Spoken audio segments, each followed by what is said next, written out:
But without further ado, let's introduce tonight's guest speaker. If you see me looking down, I'll do this very fast so that I do it justice. So Bill started his working life as an electrician and soon went on to create and build an electrical contract business called Danworth Electric in 2007. Bill then sold that business 4 years later in 2011 and started to build his property portfolio full-time with his two business partners, James O'Grady and Darren Patel, who is his brother. Together, Bill, James, and Darren created a brand called I Occupy, which was a letting agency which managed their own properties and a group of property holding companies that now has today over 181 tenancies in Luton. Today, Bill invests in flip deals in North London, and he mentors people to help them grow their property portfolios as quickly, safely, and efficiently, avoiding any mistakes and pitfalls that Bill has faced along his journey. So Bill's going to take over the platform now, and he's going to share a little bit about his property journey with us and give us some golden nuggets along the way. So over to you, Bill, and thank you for your time this evening. Thanks, Vanessa. Evening, everybody. Thanks for giving up your evening to listen to me talk. Hopefully it's going to be informative and you guys will learn something from it. So I'm going to just try and put this presentation up.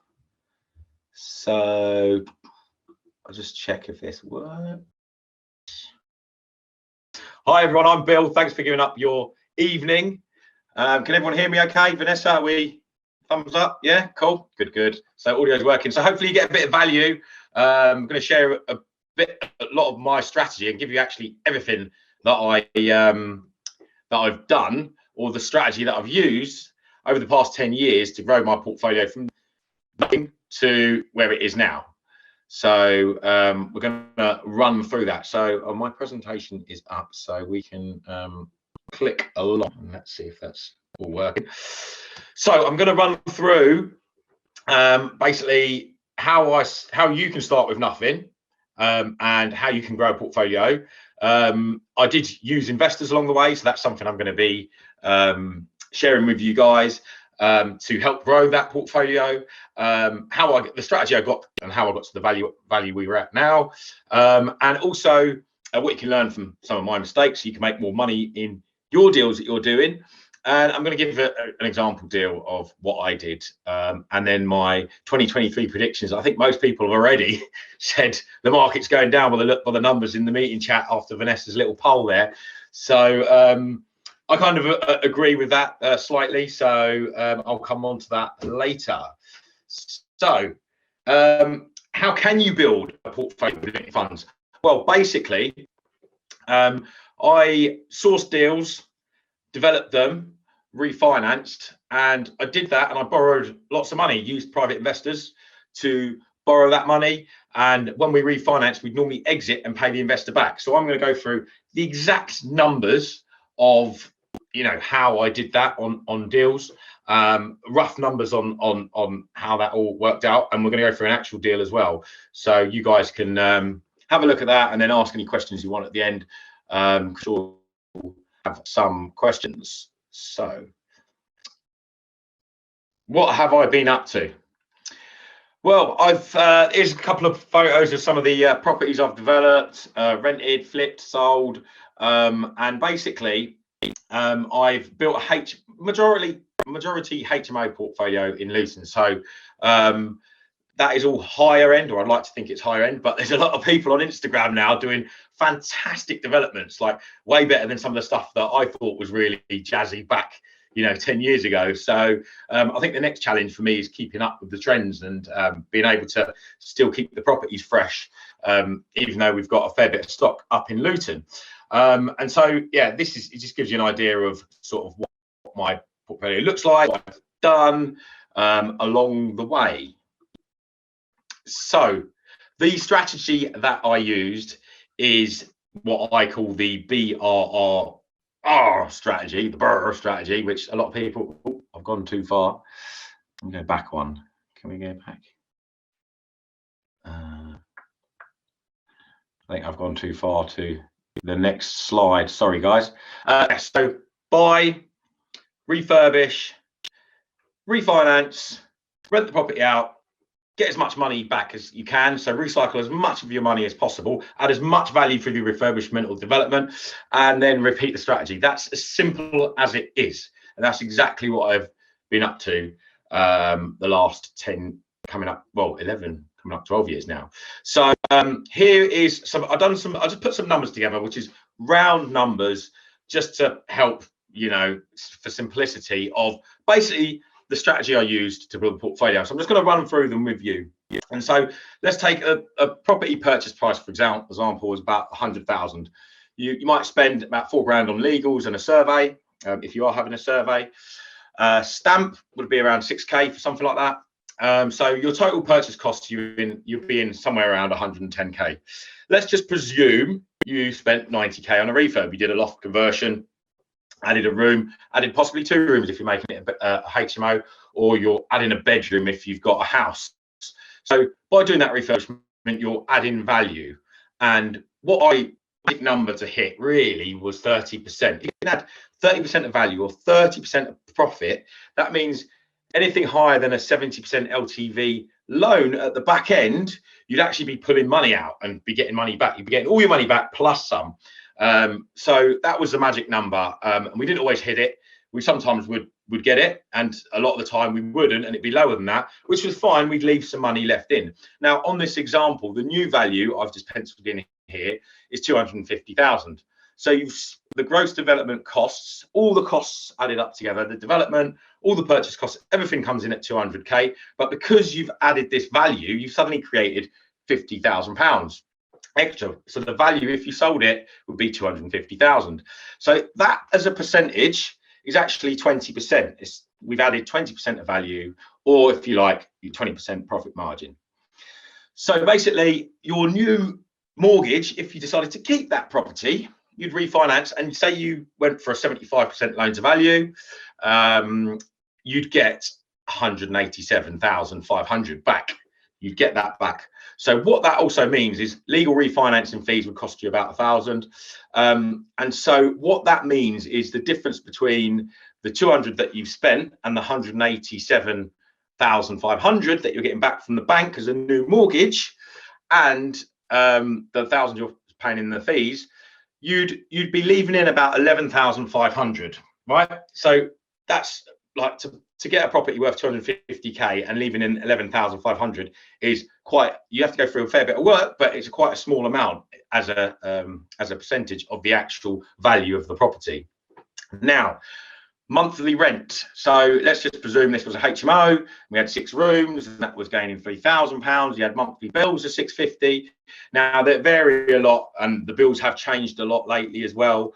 So the 650 mortgage, bills, we've got 650, mortgage 938. So I've just penciled in 6% on this one, and management fees at 12%, because management fees are normally around that for HMOs. So you've got a monthly cash flow there of £1,000, just over £1,000, which gives you an annual cash flow just over 12,000. Now that £12,000 as a return on the 11,000 that you've left in, actually 110%. So that is a fantastic return. Now there's a lot of work that goes into that. Makes it sound very simple here, but there's a lot of work and in sourcing, in the actual development, in the adding of value, if you're doing it, got any planning permission involved, etc., etc. There's lots of things, but I'm just trying to make it simple, just to understand the strategy here, so you guys can understand it. So what a lot of the time I used to do, and still do to this day, is use private funds for the first half of development. So that 200,000, which is the total cost GDV, which I've got in there, I would borrow that off private investors. So I would go to an investor and say, right, I've got this deal. I need £200,000. This is what's going to be worth at the end, 250. I'm going to get this money back and get refinanced back, and you can have all your money back. Now, that 11,500, now there was times where the investor may leave that money in. So it would be none of my own money that's left in. I would own the property, and I would give the investor either a share of the cash flow, So they'd be getting a return on leaving that in, and I'd look at a 5-year time frame. And so essentially what we might do is have an investor come in for 200,000, they'll put that money in for about a year while we do the deal, to 6 months, depending on how quick we can turn it around. They would then get repaid that 200,000 upon completion, and I'd either get another investor in to invest the lost 11,500, which is a top up on your 75% mortgage. So your actual lending percentage does go up, something to consider, and it does mean that it will affect your cash flow. But for simplicity, I haven't put those numbers in there. So your return on investment would go down because you are also having to pay an investor on top of the mortgage. But that is actually how we were able to build and grow all these properties into our portfolio. So I hope that's all clear, guys, and I'll be taking any questions on any of this sort of stuff at the moment. So essentially, private investment at the start, everything you show there about the purchase and development calculations. At the end, the bank would come in, they pay most of it back, sometimes all of it, depending on what value we get, and other times either we, when we had more funds further down the road, or we'd have another investor put the money in the early days when we didn't have the funds. So that's essentially how the model works. Now I've clicked along, hopefully this will go. Here is a basic layout of what we do with a house. So on the left, it was the before layouts, and on the right, you have the after layouts. So basically, this was a standard sort of, what have we got here, 3-bedroom, what you might call a 3-bedroom house with just the bathroom on the ground floor, no bathroom upstairs, and sort of a living dining area on the ground floor. Now, if you look on the right hand side here, you will see, so we put, you've even got the square meterages here on this drawing, actually what size we done. But one thing we're very clever with is we measured, and we measure absolutely everything, where everything goes, the size of the furniture. You can even see desks in there. Sometimes we put little kitchenettes in, other times we didn't, or sometimes it's just a like a worktop, a kitchen worktop with a sink, so someone can have a bit of toast in there or something like that. So and all of them, you'll notice all of the units have an ensuite in them, because there is a higher demand for that in Luton for certain, and there is a barrier to entry for en-suites for other investors that are looking to invest. Not everyone likes to spend quite a lot of money putting up like 6 en-suites into a house. So something to consider. So I'll run through some of these later on. So someone's asked about HMO licensing. Yes, you need licenses for all of it, and anything over 6, you need planning permission as well. Luton are looking at selective licensing at the moment. That's come and gone once, and I think they're looking at it again. So check in your areas as well if you have selective licensing, because that may mean if you've just got more than one person sharing, or just renting at all, you might need a license. So something to consider. So here's the actual deal numbers on a property that I did a few years back. So we've got purchase price 205. I think these prices have massively gone up now. So this was a few years ago. Legal survey, stamp. So we've got total purchase costs of 213. A refurb with an architect and structural engineer. So you can see we were spending pretty much more than what we were, not more, about 60% of what we were purchasing the property for, we were spending on a development, which is quite big, especially when it's a house, but we were turning it into this big HMO usually. And our total costs of GDV were in at 345. We had a new valuation at the back end by the valuer of 427. So you can see our percentage, that magic number I was talking about earlier, it's 19%. So the lower the profit margin, in my opinion, the worse the deal is. And this is something we always look for. We always look for that percentage profit margin or equity created that we can get on each deal. So that's something to consider. So and then we've got the legal and refinancing fees and the money left in. So we've got 23k left in on this example. So we've got monthly rent, 7 rooms, 4,450, monthly bills, mortgage, management. So a monthly cash flow is 1,500 on this property. Annual cash flow means it's around 18k, and return on funds left invested is 76k. Now, in reality, what I haven't actually put here is there is more things to consider. There's bad debt percentage. There is also occupancy. Now, we usually Luton work for around a 97% occupancy rate on our stuff. I mean, bar COVID, where it dropped off a cliff, we actually have maintained that number, that sort of percentage occupancy throughout the whole time. So yeah, so we can, so for simplicity, I've not put that in here, but that would then affect this percentage, and would go down slightly, ever so slightly.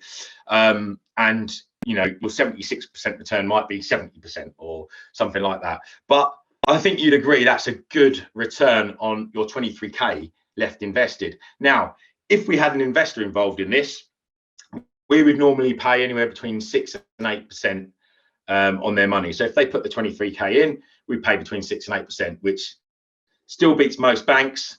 And we afford that through the cash flow, and they might sign up for a, I don't know, 5-year agreement, and then at 5 years we'd refinance and knock the investor out with the bank, the new bank's loan that we'd add the 23k, or we'd pull out more money if we were looking to do other deals. So that's basically the strategy. So I wanted to have a bit of fun with you guys. I've got 3 stories, and I want you to type in the comments 1, 2, or 3, and let me know which one you think is true. So which one of these is true? So first one is Postman Pat. We had a postman walk inside to one of our HMOs, bang his head, and try and sue us. So that's number 1. Postman bangs his head, tries to sue us. Number 2, we had £5,000 nicked from us by a builder. And I'll give you number 3 is a bridging loan that was called on the 14th of December, and we had £1 million bridging loan, and we had to repay it in 12 months. So there's your 3 options. Let me know what you guys think. Which one's the true story? 1, Postman Pat bangs his head inside the property. Number 2, we got £5,000 nicked from us by a builder. Or number 3, we had a bridging loan that was called, and we had 1 month to repay £1 million. Well, good guesses here. Good guesses. Whoever's on the iPhone, you've got it right. Basically, it's all free. So believe it or not, this property game, it's not always easy. So I've got this brilliant strategy that works great sometimes, but actually this is the reality of it. So yeah, postman went in, banged his head, and tried to sue us. And we said, well, you've actually entered into one of our properties. It's not a block of flats. One of the tenants has let him in, and he was walking up the stairs and banged his head. And he was over 6'6", I think, as well, which I don't know whether that helps or not, but we just gave it to our insurance company to deal with, and they basically made it go away, because he shouldn't have been in the property.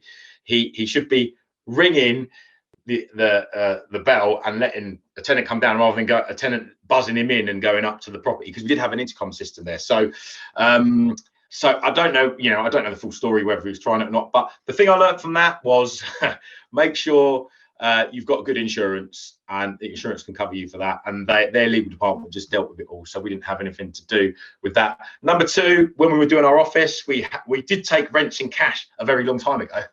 We don't do it anymore, but yeah, a long time ago we used to take rents in cash, and we had a box, and we were getting some works done, and £2.5 grand, the whole box, £2.5 grand roughly in there, got nicked.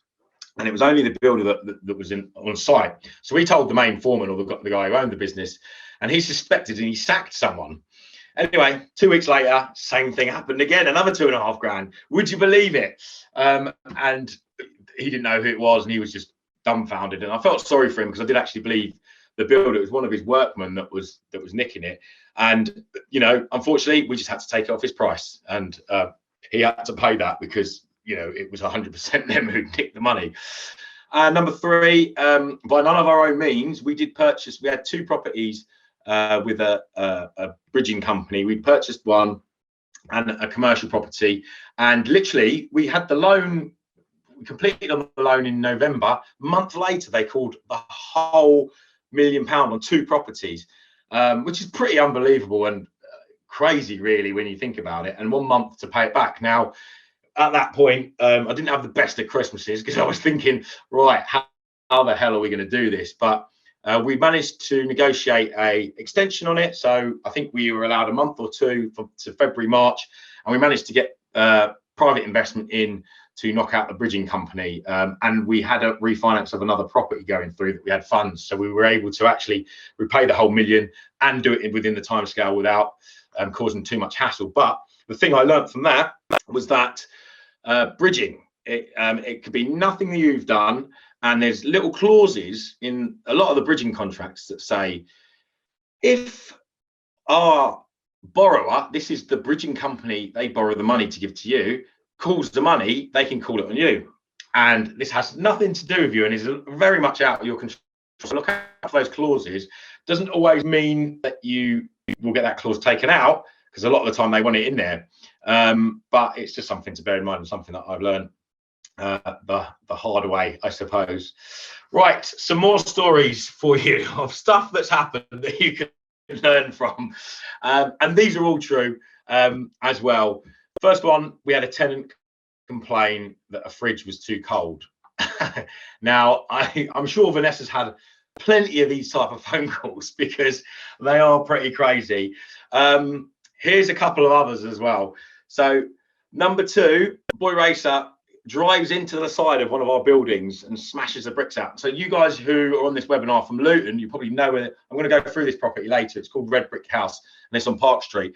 But that just unbelievable. So by the time we had a builder quote, a couple £100 to get it fixed, we wanted to go to insurance because we got the driving, the driver's license plate and all that, but couldn't be bothered in the end. It's not worth the hassle. But part of me ethically thought we should have, we should be invoicing them that who's the driver of that car who's gone into the wall. But yeah, that's something else. So again, insurance, good builders. Yeah, crazy story really. Who has people driving to the side of their building? And story number three, this door was smashed in by the police. So we had a property. It's a bit of a funny story behind this one, but we had a property. We had a tenant in there for quite some time. The tenant left, not paying the rent. They paid 6 months up front, and when we put an abandonment notice, we got the property back, and we decided to do nightly lets after that. And you can see we've got like the remote door entry pin code on there, which we used to like set remotely from the office and give the code out. Anyway, someone was meant to be in there that night, and I got a call Saturday morning from the police, and they were like, "We've just smashed your door in.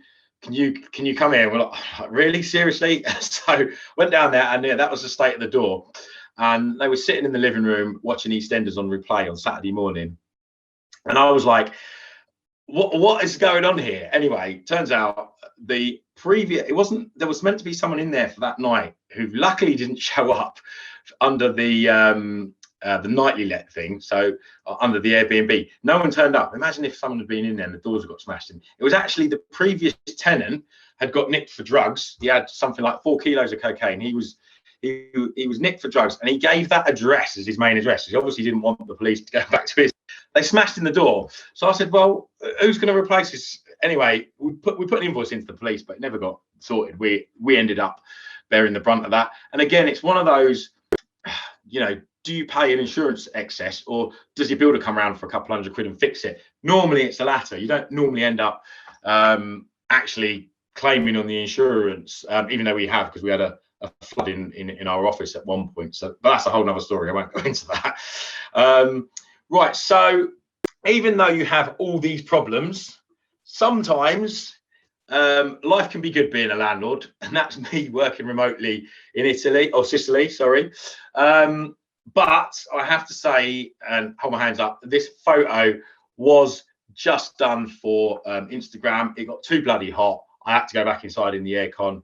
I only worked out there for a few minutes, so yeah, I have to hold my hands up. That wasn't really me sitting out there working, but I did work remotely out there for a couple of, because I was out there for a month. Right, red brick house. So this is our biggest BRRR deal. I'm going to run through the numbers, show you those.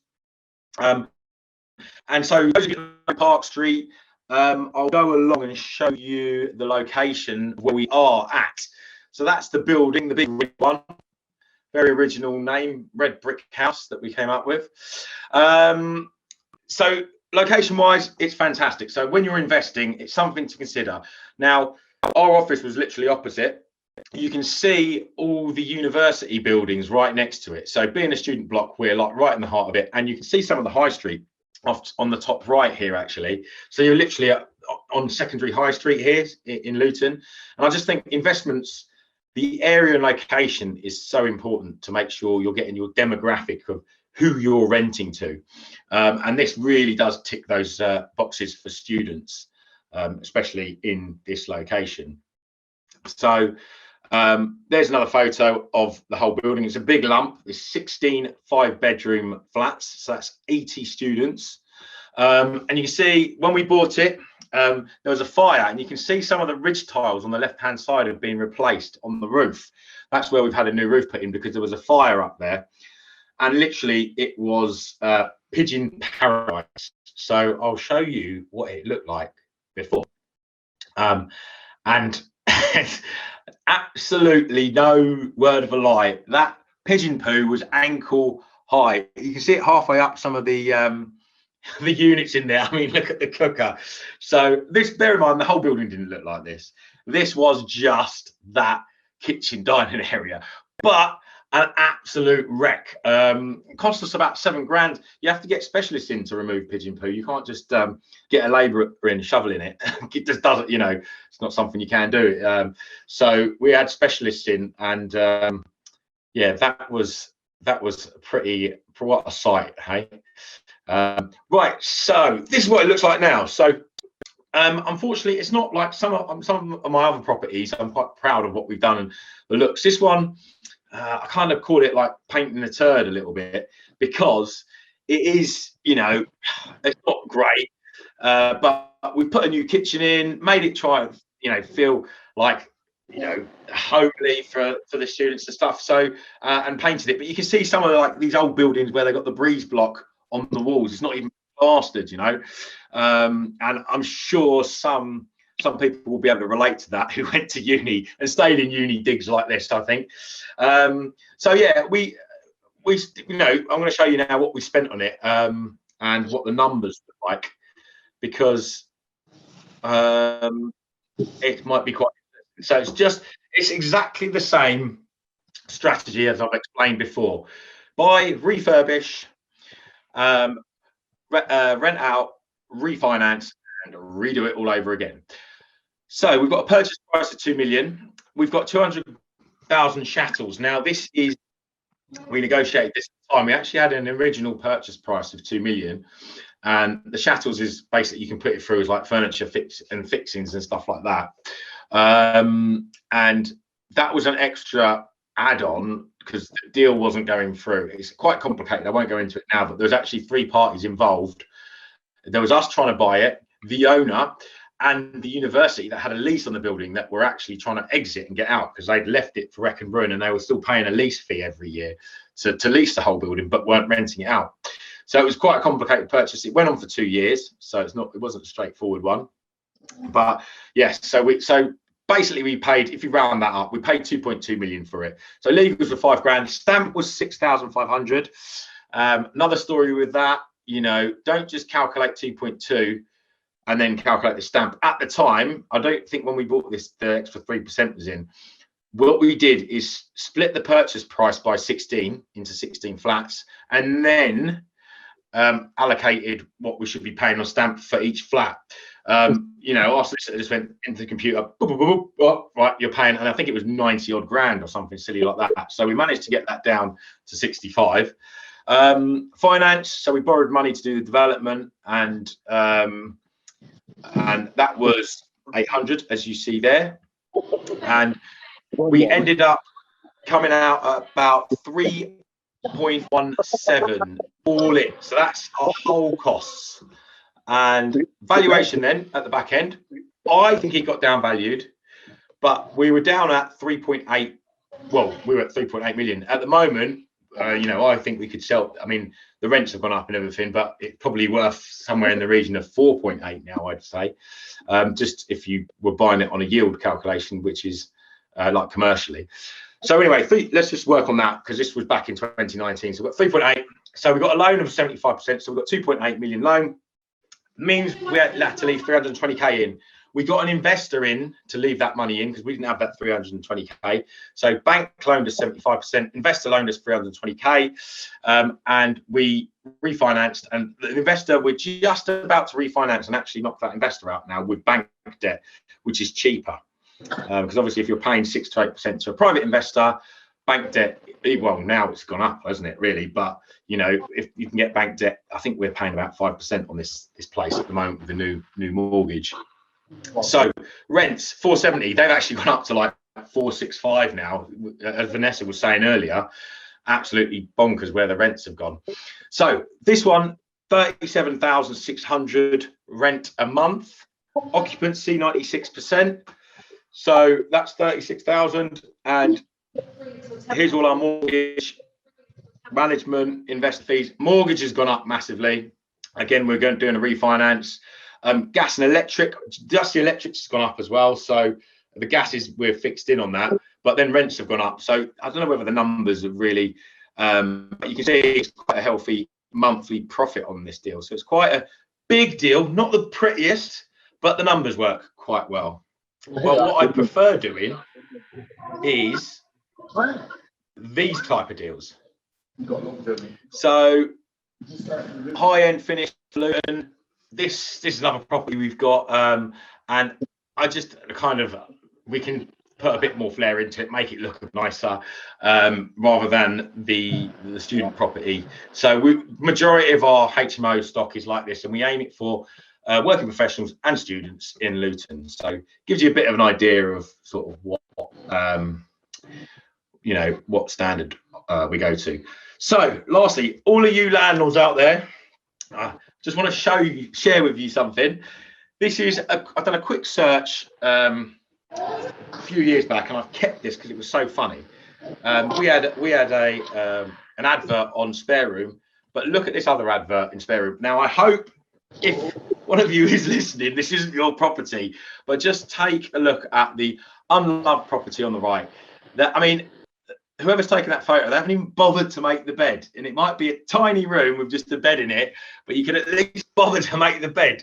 So marketing with your photos.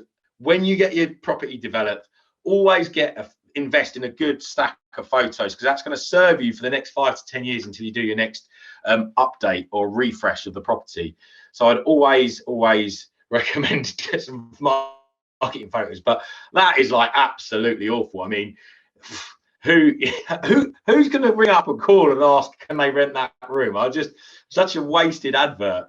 I just don't know how, you know, anyone's ever going to rent something like that, but hey ho. Right, finally, so I've shared with you what I've done, some of the issues along the way, what I've learned from the strategies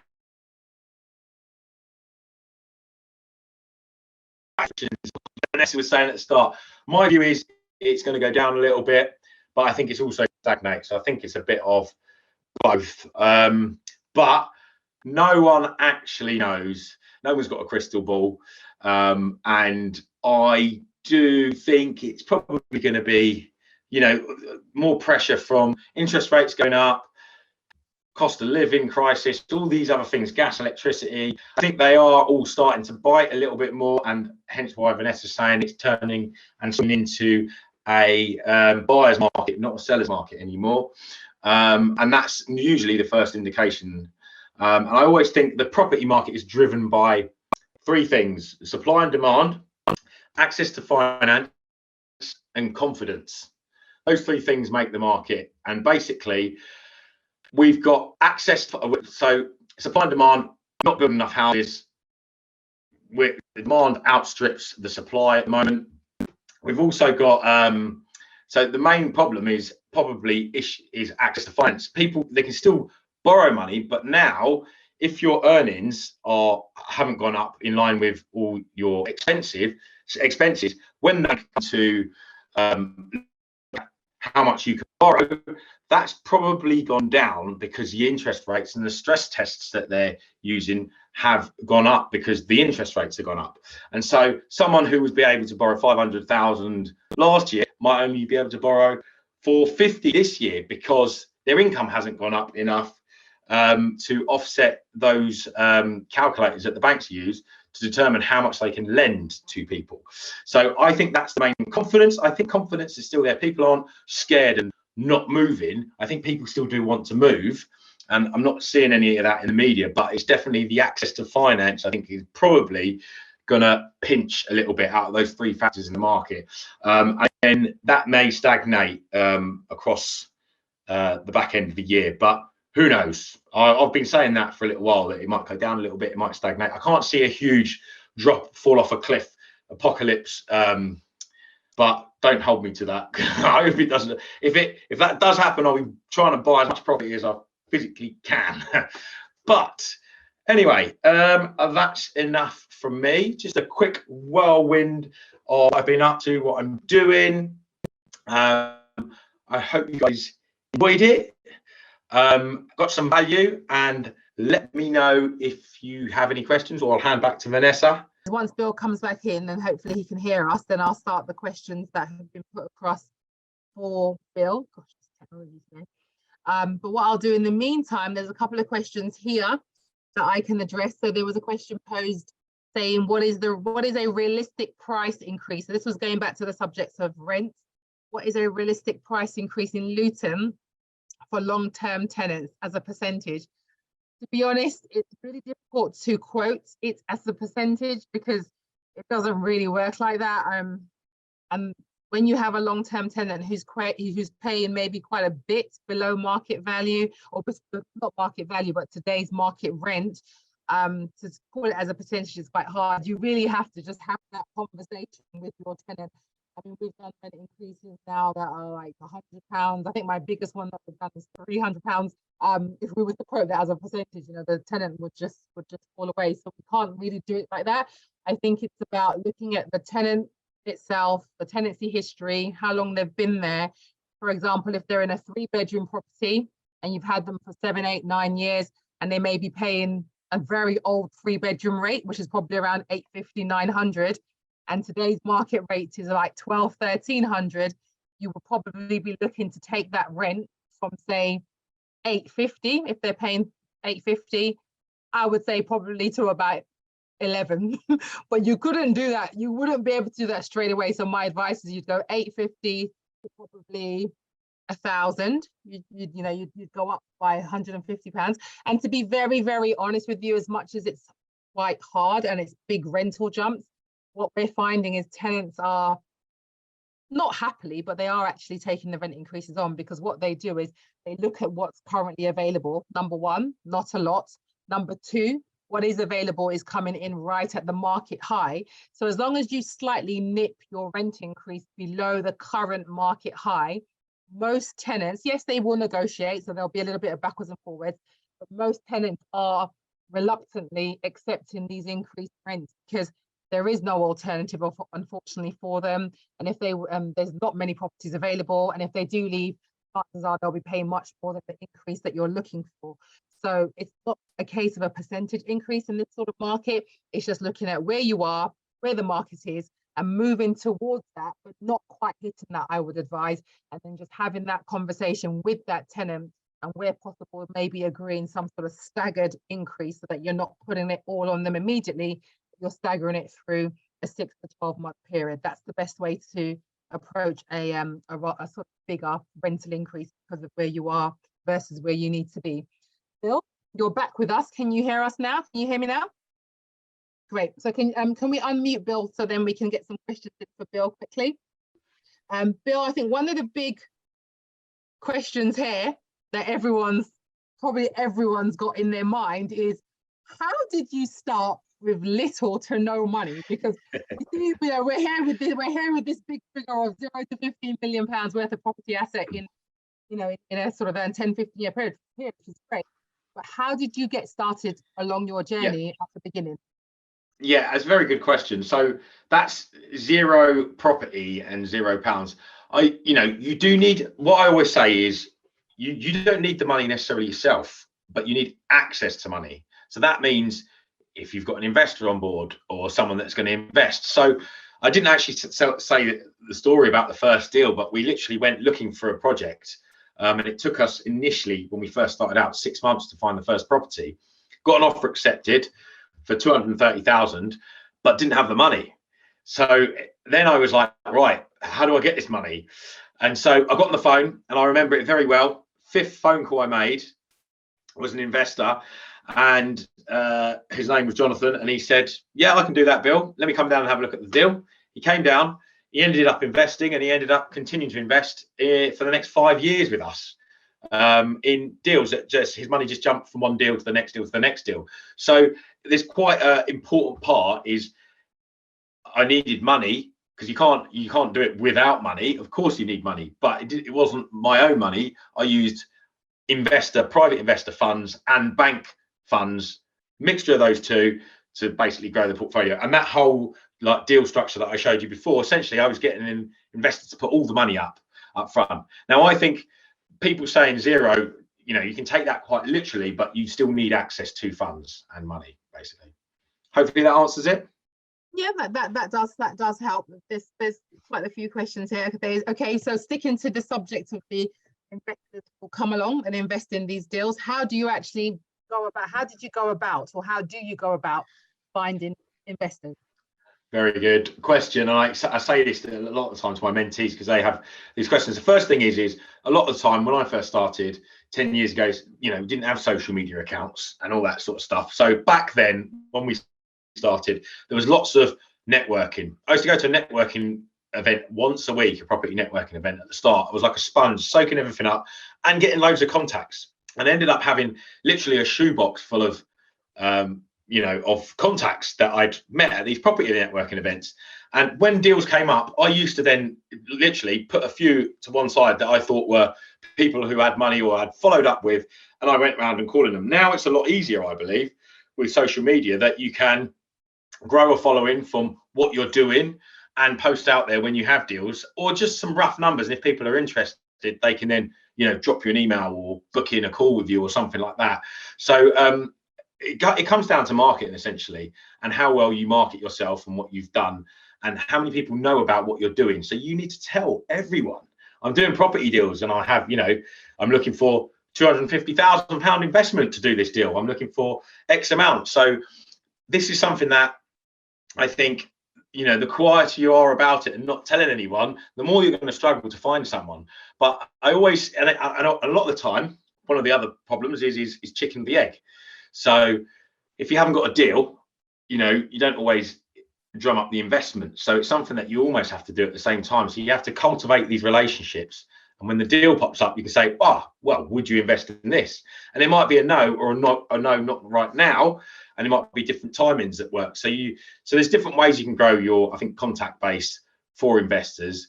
At our point at the moment, I think we've got about 3 million private investment, over 3 million. And we're at the point of refinance and probably paying back majority of that debt. So we'll be knocking out the higher, investor debt that we've got. All those little pieces that have been left in the portfolio as we've refinanced and haven't had big enough refinance numbers, we're now going to be repaying them all. So it does come down to marketing and marketing yourself and telling everyone about it, doing some networking, in my opinion. And you can use social media. I think always one thing, play to your strengths. What are you good at? If you're good on social media, play to that. If you're good with people, which I'm always quite chatty and friendly, so the networking came naturally for me, but that's not for everyone. So find your little niche that you're good at, and I'd say make sure you can market yourself clearly and what you need and what you're looking for. Okay. Another question here from James says, what's your gearing percentage, i.e. the percentage of that debt over equity? The whole portfolio, I'm presuming that is. So we are currently less. We're down, but we're going to be, well, we're not down. We're actually knocking out one for another, and we're going to be up 75%. So I think that's quite high at the moment. I'd like to be lower. So some of our properties at the moment are down under the sub 40%. So some are higher, but we've carried a lot of investor debt to grow the portfolio. Now, what I believe in is that with our portfolio being around 15 million, and we've probably got about three and a bit million equity in there. The magic happens over the next 10 years, 15 years, where the portfolio doubles, and suddenly we've made 15 million just by managing and renting out over the next 10, 15 years. But yeah, we're at about 75%, or will be. We've got a big refinance going on at the moment. That sort of leads me to the next question in terms of Okay. what's next on your schedule for your investment? Got anything that you're looking at the moment? Yeah, so someone also asked about iOccupy. So iOccupy is the business I've built up in Luton. That is sort of ring fenced. We're not planning to grow or buy much more in that entity. And my two business partners, we all have our roles in that, and that's going to continue to be rented, and that's our sort of pension, if you like. So I'm still doing developments in North London, so flips, houses, with gross development costs and around 1 million to 2 million.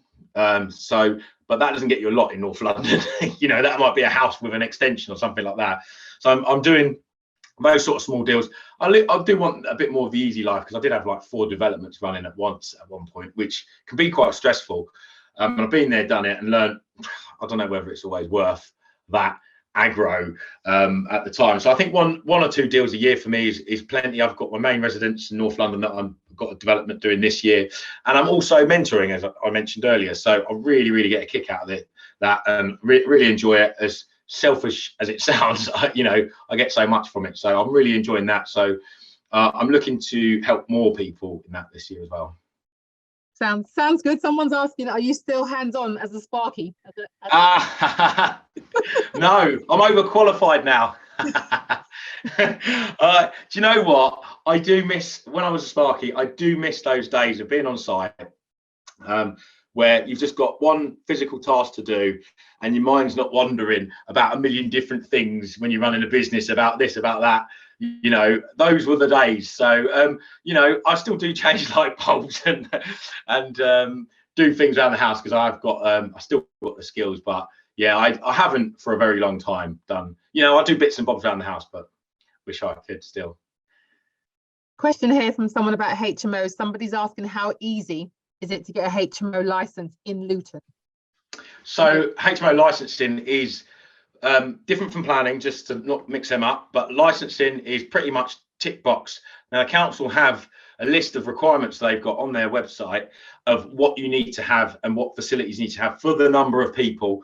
So that might be number of hob rings. So on our bigger HMOs, we've got loads of hobs, like there might be 6 or 8 hobs in one house, because there's a 9 or 10 people sharing in there. So you need more access to cooking facilities, etc. Certain amount of plugs in the rooms. So that level generally I find is quite low. It's not like giving out loads and loads, like, you don't have to overdevelop it, but it just depends on what your property's like. So I would suggest, especially what council you're in as well, because they all have slightly different rules. They, here or there, so give or take a little bit, but generally they're about the same. So what I'd advise is go onto the website, look at that. I mean, you're probably going to fall asleep. It's definitely bedtime reading, but it's got some good facts in there. The other thing I'd advise is call up the council, see if you can speak to them, and even get them over before you do a development. So you can say, look, I'm doing this. What do I need to consider? And sometimes they're getting more and more stretched, but they used to come out and say, oh, I really like this. Yeah. And I know Adam in the council, you probably dealt with him a few times in Luton Council. So he's actually a good guy, but they're just so overworked. Yeah. They really are. But yeah, I try and speak to them is a really good thing if you can. Yeah, no, that's great advice. I was about to chip in and say that if you can get them out. Yeah. Adam, who heads up the HMO licensing department at the council, he's really good. But yeah, he's quite overstretched in terms of his diary to get to appointments these days. But yeah, there's lots of information on the council website, and it is quite a straightforward process actually. form. We do a lot of HMO license renewals for clients, and it's once you follow the process and you've got your paperwork and your certificate, it's not as scary as what it sounds. So that's definitely something that if you're interested in the HMO development, you can have a look at either Luton Boroughs Council's website or your local council's website. Someone's saying, what is your Instagram? And do you have, I think, service accommodation available? No service accommodation available. So I'm happy investing, but with an underscore at the start and an underscore in the middle. So I'll just put it on there. So, oh, I spelled it wrong. Don't ignore that. Happy investing, not what I put there. So, yeah, happy underscore.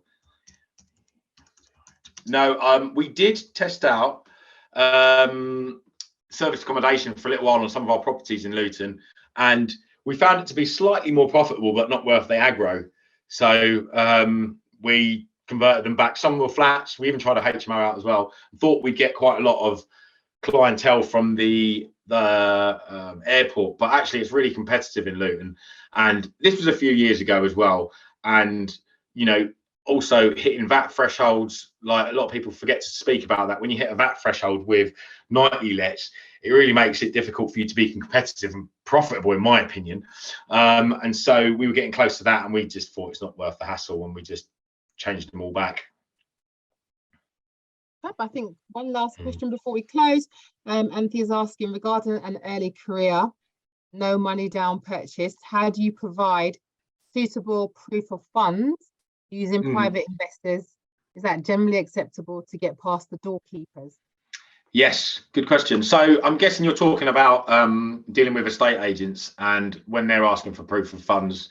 So I don't like. So this is what I do when I'm using private investors. I get the private investors to give me proof of funds, because if I'm working with them, I want to know they've got the money as well. And so, especially, I don't want to be negotiating a deal not knowing that those funds are there. You know, and so it's perfectly fine for you to have a bank statement from your private investor to then be able to give to any, you know, estate agents to say. And plus, you should be upfront in the offer letter. It should be limited company. You should be explaining that you've got a business partner, right? Even if it's a joint venture investor. And I'm sure, Vanessa, if I put an offer in on a property you were selling and I said, here it is, here's the limited company, here's a proof of funds, it's one of the other directors, this person's investing, blah, blah, blah. I'm sure you wouldn't have trouble accepting that as an offer of proof of funds, would you? No, that would be fine. That would be fine. Yeah. Hopefully that answers your question, Anthea. Okay, I think we're going to thank you, Bill. We're moving to our finish time. We've literally just over the time for the meeting. So thank you very much for sharing your journey, the highs, the lows, the postman, the builder who took 5K, all of that. Pleasure. Especially looking at some of your actual specific profiles where you showed us, you know, what the property was before, what you've done with it, you know, the HMO strategy that you used to do the buy, refurb, buy, refurbish, refinance, rent out, and then redo it all again. Absolutely. I think a lot of food for thought there, which I think a lot of people will take away with them and look at their own personal property plans. Obviously, it's very individual to you, where you are, what sort of level of risk in terms of risk appetite you have as a property investor. So I guess disclaimer is always just, you know, look at your, you know, get financial advice, work in your own comfort zone. Of course, you know, Bill, your achievements are amazing to go from that sort of build up of a portfolio in such a space of time. So thank you for sharing. Thank you for logging on as well, everybody, tonight, for joining us. Like I said, the link is around in the chat if you do want to spend a little bit more time with Bill. It's next week, Wednesday at 7:30. If you have any problems with the link, a few people have said that the link was a bit funny. You can just send an email through to me. Like I said, we've got 8-10 spaces roughly, and Bill will be there in the evening. We'll be online for about 45 minutes and we'll be able to maybe go a little bit more personal into scenarios or situations that you have with your property portfolio or questions that you'd like answered. And that's it from us, from BA. The next BA live expert webinar will probably be in about 3-4 months' time, just before the summer break around June, July.